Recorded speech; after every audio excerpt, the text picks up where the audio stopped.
코로나19 중앙재난안전대책본부 1차장 보건복지부 장관 박농우입니다. 오늘 0시 기준 국내 발생 환자는 118명입니다. 수도권의 환자는 79명이고 비수도권은 39명입니다. 어제 한 분이 돌아가셨습니다. 고인의 명복을 빌고 유가족께는 심심한 위로의 말씀을 전합니다. 코로나19의 장기화가 불가피한 가운데 지속 가능한 코로나19 대응을 위해 사회적 거리두기 체계를 개편하여 어제부터 적용하고 있습니다. 이번 개편은 그동안 축적된 경험과 지식을 반영하고 그간 확충된 방역과 의료 역량까지 고려하여 관리 가능한 수준에서 감염 확산을 통제하는 데 방점을 두었습니다. 이러한 점을 반영하여 매주 설명드리는 위험도 평가도 달라지게 됩니다. 새롭게 정비한 위험도 평가의 방향에 대해 설명드리겠습니다. 먼저 감염 확산이 빠르게 이루어지는 점을 고려하여 평가 기간을 기존의 최근 2주간에서 1주간으로 짧게 잡고 최근 4주 동안의 경향을 비교하며 발표합니다. 또한 해외 유입 환자는 검역 또는 격리 중에 발견되어 국내 유행의 위험성은 없으므로 위험도 평가는 국내 발생 환자를 중심으로 이루어집니다. 이와 함께 하루 평균 발생하는 국내 환자 수뿐 아니라 이들에 대한 안정적인 치료를 제공할 수 있는지도 함께 고려하게 됩니다. 따라서 60대 이상의 고위험군 환자 발생 수와 함께 즉시 가용한 중환자 병상 여력이 어느 정도 되는지도 함께 말씀드리고자 합니다.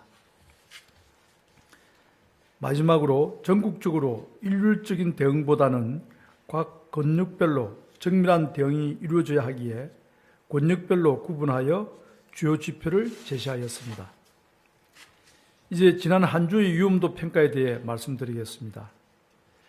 거리두기 1단계 하에서 사회경제적 활동이 계속 확대되며 환자 수가 높아진 상태를 유지하고 있습니다. 지난 한 주간의 국내 발생 환자 수는 하루 평균 88.7명으로 그 직전 주의 86.9명에 비해 소폭 증가하였습니다. 60대 이상 고령층 환자는 25.8명 수준입니다. 정부의 관리 목표는 전국적으로 국내 발생 환자 수를 100명 이내인 두 자릿수로 60대 이상 환자 수는 40명 이내로 관리하는 것으로 설정하고 있습니다. 이 관리 목표보다는 환자 발생이 낮은 수준이나 계속 꾸준히 증가하는 양상인 것은 우려스러운 대목입니다. 지역적으로는 수도권이 대부분을 차지하고 있어 하루 평균 65.4명이 발생하고 있으며 충청권은 14.1명, 그 외 권역은 모두 5명 이내로 적은 수준이며 모든 지역이 1단계 수준을 충족하는 상황입니다. 위중증 환자 수는 50명대를 유지 중이고 즉시 입원 가능한 중환자 병상은 137개를 확보하고 있어 중환자 치료는 큰 문제 없이 상당한 여유를 확보하고 적절한 치료를 제공하고 있습니다. 종합하면 현재는 대규모 확산을 억제하며 안정적인 대응을 이어나가고 있는 상황입니다. 하지만 감염 재생산 지수가 1 내외의 등락을 반복하며 코로나19의 확산 속도가 방역당국의 추적과 억제 속도에 비해 조금씩 앞서는 상황입니다. 또한 요양병원 등 취약시설을 넘어서 각종 모임이나 약속, 직장과 다중이용시설 등 일상생활 전반에서 집단 감염이 증가하고 있는 점도 불안한 요인입니다. 현재 유행 확산세가 계속 이어진다면 수도권의 경우 거리두기 1.5단계로의 객상 기준을 충족할 위험성이 커지고 있어 정부는 긴장감을 가지고 방역 관리를 강화하고 있습니다.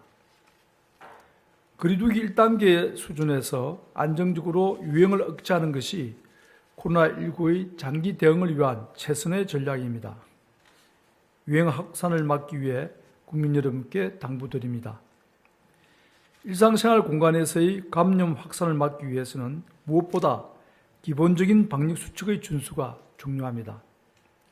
최근의 감염 확산 사례를 보면 마스크를 착용하지 않거나 마스크를 착용하기 어려운 환경에서 밀폐된 공간에 많은 사람이 장시간 밀집하는 경우가 특히 위험한 것으로 나타납니다. 집 밖으로 외출하실 때는 실내에서는 마스크가 필수라는 점을 잊지 마시기 바랍니다. 식당이나 카페에서도 음식물을 드실 때가 아니라면 사우나에서도 목욕을 하고 나오신 뒤에는 꼭 마스크를 착용하고 계실 것을 당부드립니다. 새로운 거리두기 1단계에서는 마스크 착용, 출입 명부 작성, 소독과 환기 등 기본적인 방역수칙 준수 의무가 대부분의 다중이용시설에 확대되어 적용됩니다. 이에 더해 오는 11월 13일부터는 감염병 예방법 개정에 따라 마스크 미착용 등 방역수칙을 준수하지 않는 경우 10만 원의 과태료가 부과됩니다. 마스크 착용은 가장 쉽고 확실한 코로나19의 예방수단인 만큼 함께 실천해 주실 것을 당부드립니다. 어제 국무총리님과 함께 젊은 층이 즐겨 찾는 홍대 거리에서 마스크 착용을 현장 홍보하였습니다. 앞으로 젊은 층을 비롯하여 우리 모두에게 마스크가 생활 방역 필수템으로 자리하기를 바랍니다. 정부도 혹여 마스크를 분실하거나 훼손되는 경우를 대비하여 공공시설에 예비 마스크를 구비하는 등 마스크 착용을 지원하기 위한 대책을 수립하겠습니다.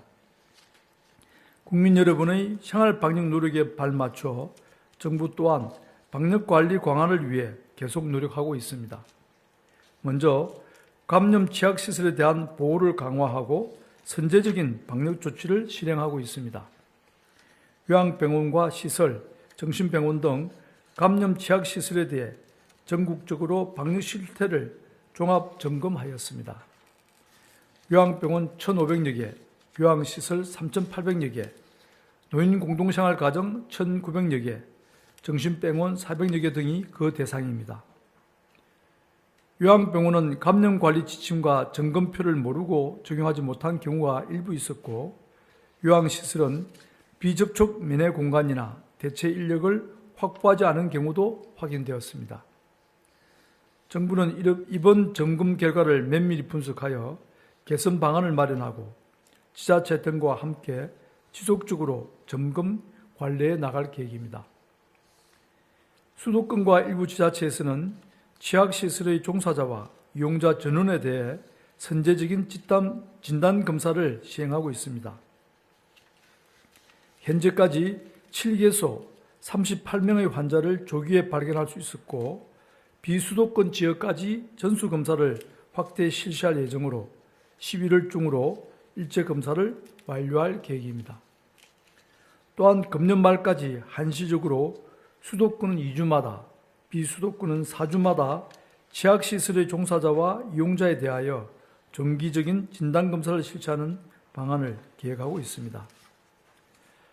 적절한 환자 치료와 사망률 감소를 위해 의료 대응 역량을 확충하는 노력도 계속하고 있습니다. 의료기관의 자율신고 중환자실 대신 중수본에서 코로나19 환자 전용으로 직접 관리하는 중환자 전담 치료 병상을 확충하고 있으며 특히 국가 지정 입원 치료 병상 가운데 중환자 치료가 가능한 병상도 지정을 확대할 계획입니다. 금년 말까지 200병상 이상, 내년 상반기까지 500병상 이상의 전담 중환자실 확보를 목표로 하고 있습니다. 또한 국립중앙의료원, 중환자의학회, 중앙임상위원회 등이 참여하는 중환자실 재원 적정성 평가위원회를 운영하여 중환자 치료가 꼭 필요한 환자가 중환자실에 들어가도록 관리 체계도 개선할 계획입니다. 이를 통해 한정적인 중환자실 자원을 보다 효율적으로 활용할 수 있으리라 기대합니다. 효율적인 환자 배정을 위해 권역별로 생활치료센터를 상시 운영하는 한편 대규모 환자 발생에 대비하여 예비 지정을 통해 즉시 가동이 가능한 센터도 확보하겠습니다. 다음으로 중국의 해외 입국자 검역 강화 조치 시행에 따른 대응 계획에 대해 설명드리겠습니다. 중국은 최근 자국 내 해외 유입 확진자 증가로 중국으로 들어오는 모든 해외 입국자에 대해 검역 조치를 강화한다고 통보하였습니다. 이에 따라 11월 11일 0시부터 한국에서 출발하는 중국행 항공편 탑승객은 탑승 PCR 검사를 위에 실시하여야 합니다. 정기편 탑승객은 탑승일 기준 48시간 내에 2회 검사, 부정기편 탑승객은 탑승일 기준 72시간 이내 1차 검사 후 36시간 내 2차 검사를 실시해야 합니다. 정부는 중국 입국 예정인 우리 국민들이 피해를 입지 않도록 11월 11일 이후 항공편을 예약한 탑승객에게 개별 안내할 예정입니다. 아울러 검사 이해 실시에 따른 우리 국민의 불편을 최소화하기 위해 국내 의료기관에 대해 음성 확인서의 조기 발급과 공휴일 검사 시행기간 확대에 대한 협조도 요청할 예정입니다. 또한 항체 검사를 조기 도입하고 PCR 검사 대신 항체 검사로 대체하는 방안도 적극 추진하겠습니다. 최근 국내외적으로 코로나19의 특성에 대해 분석한 새로운 연구 결과들이 많이 발표되고 있습니다. 연구 결과를 종합하면 코로나19의 확산은 10 내지 20% 수준의 일부 슈퍼 전파 사례들에 의해 일어나며 체질적으로 대규모 감염을 야기하는 환자가 따로 있는 것이 아니라 감염 환자가 밀폐, 밀집, 밀접의 산밀 환경에 처하면 누구라도 슈퍼 전파자가 될 수 있다는 것입니다.